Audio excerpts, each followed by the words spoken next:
दिखावे की इस दुनिया में कई बार मासूमियत की कीमत बहुत भारी चुकानी पड़ती है। कुंभ मेले में रुद्राक्ष बेचने वाली जिस वायरल गर्ल मोनालिसा की कहानी ने पूरे देश का दिल जीता था, किसी ने सपने में भी नहीं सोचा था कि उस सादगी के पीछे एक ऐसा जाल बिछाया जाएगा जिसका अंत सीधा सलाखों के पीछे होगा। एक गुपचुप शादी, फर्जी कागजातों का खेल और फिर कानून का एक बहुत बड़ा फंदा। जो तस्वीरें कुछ दिन पहले तक एक खुशहाल शादी का दावा कर रही थीं, आज जांच एजेंसियों के एक खुलासे ने उन दावों की धज्जियां उड़ा दी हैं। आखिर फरमान ने लड़की की उम्र छिपाने के लिए इतना बड़ा दांव क्यों खेला और कैसे उनका वो झूठ अब उल्टा पड़ गया है, जिसके चलते पोक्सो जैसे सख्त कानून के तहत उन पर सीधे जेल जाने की नौबत आ गई है। क्या है उस सीक्रेट जन्मपत्री का सच जिसने फरमान को पूरी तरह एक्सपोज कर दिया है? आज की इस एक्सक्लूसिव और खोजी रिपोर्ट में हम इस पूरे मामले की परतें उधेड़ेंगे और आपको दिखाएंगे वो कड़वा सच जो अब तक छुपाया जा रहा था। लेकिन उससे पहले कमेंट्स में हमें लिखकर जरूर बताएं कि आप हमारी यह विशेष रिपोर्ट किस शहर या राज्य से देख रहे हैं। इस कहानी की तह तक जाने के लिए हमें उन चमकती तस्वीरों से बाहर निकलकर उस कड़वी जमीनी हकीकत को देखना होगा जहां से यह पूरा खेल शुरू हुआ। महाकुंभ एक ऐसा भव्य आयोजन है जहां आस्था का समंदर उमड़ता है, लेकिन इसी समंदर के किनारे कई ऐसे परिवार भी होते हैं जिनके लिए यह मेला सिर्फ आस्था का नहीं बल्कि साल भर की रोटी का जुगाड़ होता है। मोनालिसा भोसले कोई बहुत बड़ी हस्ती नहीं थी। वह एक बेहद गरीब और संघर्षरत परिवार से आने वाली एक ऐसी बच्ची थी जिसके कंधों पर कम उम्र में ही परिवार का पेट पालने की जिम्मेदारी आ गई थी। घाटों पर रुद्राक्ष बेचना उसका शौक नहीं बल्कि एक कड़वी मजबूरी थी। अक्सर जब कोई इंसान, खासकर एक नाबालिग बच्ची, इतनी कम उम्र में दुनिया के सामने अपनी आजीविका के लिए संघर्ष कर रही होती है तो वह बहुत आसानी से दूसरों के प्रभाव में आ जाती है। जानकारों का मानना है कि ऐसे मामलों में शिकारी अचानक से हमला नहीं करते। वे पहले एक मददगार, एक शुभचिंतक या एक संरक्षक के रूप में पीड़ित के जीवन में प्रवेश करते हैं। वे उस परिवार की गरीबी और उनकी मजबूरियों का बहुत ही मनोवैज्ञानिक तरीके से फायदा उठाते हैं। फरमान खान की एंट्री भी कुछ इसी तरह के सवालों के घेरे में है। एक ऐसा व्यक्ति जो उम्र, तजुर्बे और समझ में उस बच्ची से कहीं आगे था, उसने बहुत ही खामोशी से उस परिवार के इर्द गिर्द अपना एक ऐसा जाल बुना जिसे वे लोग एक सुनहरा भविष्य समझ बैठे।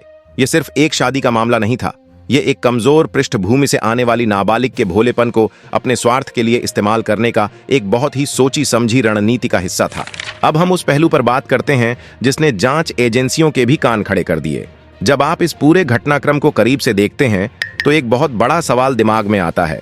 मध्य प्रदेश के एक छोटे से इलाके की रहने वाली लड़की की शादी के लिए हजारों किलोमीटर दूर केरल का मंदिर ही क्यों चुना गया?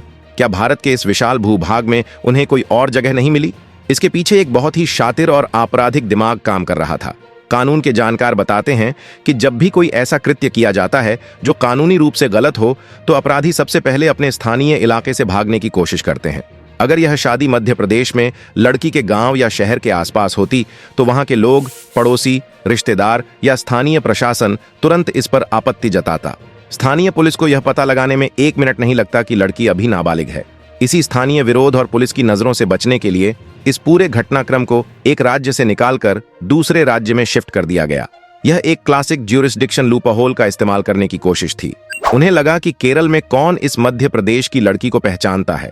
वहां के स्थानीय प्रशासन को जो कागज दिखाए जाएंगे वे उसे ही सच मान लेंगे। अब बात करते हैं उस सबसे बड़े हथियार की जिसके दम पर फरमान खान इतनी बेबाकी से लड़की को 18 साल का बता रहा था। वह था एक जन्म प्रमाण पत्र।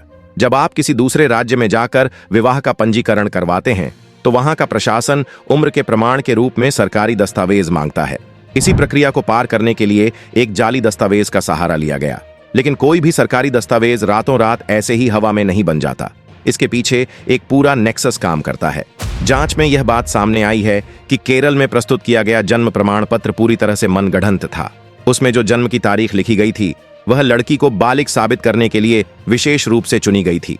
भारत के न्याय शास्त्र में किसी भी दस्तावेज के साथ छेड़छाड़ करना, सरकारी मुहर या हस्ताक्षर की नकल करना या एक फर्जी कागज को असली बताकर किसी सरकारी दफ्तर में पेश करना जालसाजी की श्रेणी में आता है। ये कोई साधारण भूल चूक नहीं थी। ये भारतीय दंड संहिता की उन गंभीर धाराओं का सीधा उल्लंघन था जो धोखाधड़ी और दस्तावेजी हेराफेरी से निपटती हैं। इस फर्जीवाड़े ने यह साबित कर दिया कि फरमान खान को बहुत अच्छी तरह से पता था कि लड़की नाबालिग है और इसी सच को छुपाने के लिए यह पूरा कागजी मायाजाल रचा गया था। झूठ कितनी भी तेजी से दौड़े, सच्चाई की रफ्तार हमेशा उससे तेज होती है।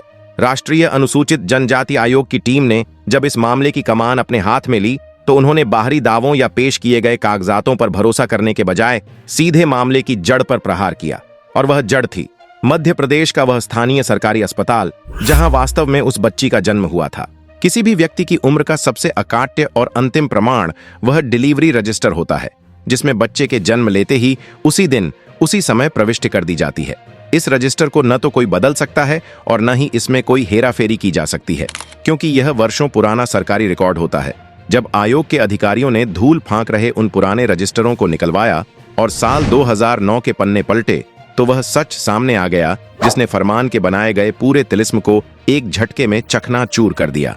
अस्पताल के उस प्रामाणिक रजिस्टर में स्पष्ट रूप से दर्ज था कि मोनालिसा भोसले का जन्म 30 दिसंबर 2009 को हुआ है। इसका सीधा मतलब यह था कि जब उसे दुल्हन के लिबास में सजाकर केरल के उस मंदिर में ले जाया गया, तब उसकी असली उम्र सिर्फ 16 साल और 2 महीने थी। वह बालिग होने से अभी भी लगभग 2 साल दूर थी। इस एक सीक्रेट और पुख्ता सबूत ने फरमान को पूरी तरह से एक्सपोज कर दिया। यहाँ एक और बहुत बड़ा तर्क दिया जा रहा था जो लोगों को भ्रमित कर रहा था। शादी के बाद कुछ ऐसे बयान सामने आए जिनमें कहा गया कि लड़की ने अपनी मर्जी से शादी की है या वह खुश है। लेकिन क्या 16 साल की एक बच्ची की मर्जी कानून की नजर में कोई अहमियत रखती है? कानून के विशेषज्ञों का स्पष्ट कहना है कि भारत के कानून में एक नाबालिग 18 वर्ष से कम आयु की सहमति को कोई कानूनी मान्यता प्राप्त नहीं है। कानून यह मानता है कि एक नाबालिग बच्ची मानसिक, शारीरिक और भावनात्मक रूप से इतनी परिपक्व नहीं होती कि वह अपने जीवन के इतने बड़े और दूरगामी फैसले ले सके। वह किसी के प्रभाव, बहकावे या दबाव में आकर ऐसा कह सकती है। इसलिए भले ही फरमान यह दावा करे कि लड़की राजी थी, कानून के लिए यह एक स्पष्ट अपराध है। एक नाबालिग को विवाह के बंधन में बांधना हर हाल में गैर कानूनी है, चाहे परिस्थितियां जो भी हों। मर्जी का तर्क देकर आप कानून की कठोरता से बच नहीं सकते। उम्र का सच सामने आने के बाद यह मामला एक साधारण धोखाधड़ी से आगे बढ़कर देश के सबसे खौफनाक और सख्त कानूनों के दायरे में आ गया। मध्य प्रदेश पुलिस ने आयोग की रिपोर्ट मिलते ही जो एफआईआर दर्ज की है, उसने फरमान खान के लिए बाहर रहने के सारे रास्ते लगभग बंद कर दिए हैं। पुलिस ने 2 बहुत ही मारक कानूनों का इस्तेमाल किया है। पहला है पोक्सो अधिनियम। यह कानून 2012 में विशेष रूप से बच्चों को हर तरह के शोषण से बचाने के लिए लाया गया था। इस कानून की सबसे बड़ी विशेषता यह है कि इसमें 0 टॉलरेंस की नीति अपनाई जाती है। पोक्सो के तहत दर्ज मामलों में पुलिस को तुरंत गिरफ्तारी करने का अधिकार होता है। इस कानून में आरोपी को यह साबित करना होता है कि वह निर्दोष है, न कि पुलिस को। इसके तहत जमानत मिलना लगभग नामुमकिन के बराबर होता है और अपराध साबित होने पर इसमें बहुत ही लंबी और कठोर सजा का सीधा प्रावधान है। एक 16 साल की बच्ची के साथ विवाह रचना पोक्सो कानून की बहुत ही गंभीर धाराओं को आमंत्रित करता है। दूसरा और उतना ही सख्त कानून है SC ST अत्याचार निवारण अधिनियम। चूंकि पीड़ित बच्ची एक अनुसूचित जनजाति समुदाय से संबंध रखती है, इसलिए इस मामले में यह कानून स्वतः लागू हो गया है। जनजातीय समुदायों को सदियों से चले आ रहे शोषण से बचाने के लिए यह कानून बनाया गया था। इस कानून के तहत अग्रिम जमानत का कोई प्रावधान नहीं है, यानी आरोपी गिरफ्तारी से बचने के लिए अदालत से कोई राहत नहीं मांग सकता। जब ये दोनों कानून, पोक्सो और एट्रोसिटी एक्ट, एक साथ किसी FIR में जुड़ जाते हैं, तो वह किसी भी आरोपी के लिए सबसे बुरा सपना बन जाता है। यही वह असली कारण है जिसकी वजह से हर जगह यह बात प्रमुखता से कही जा रही है कि फरमान खान को अब सीधे जेल जाना होगा।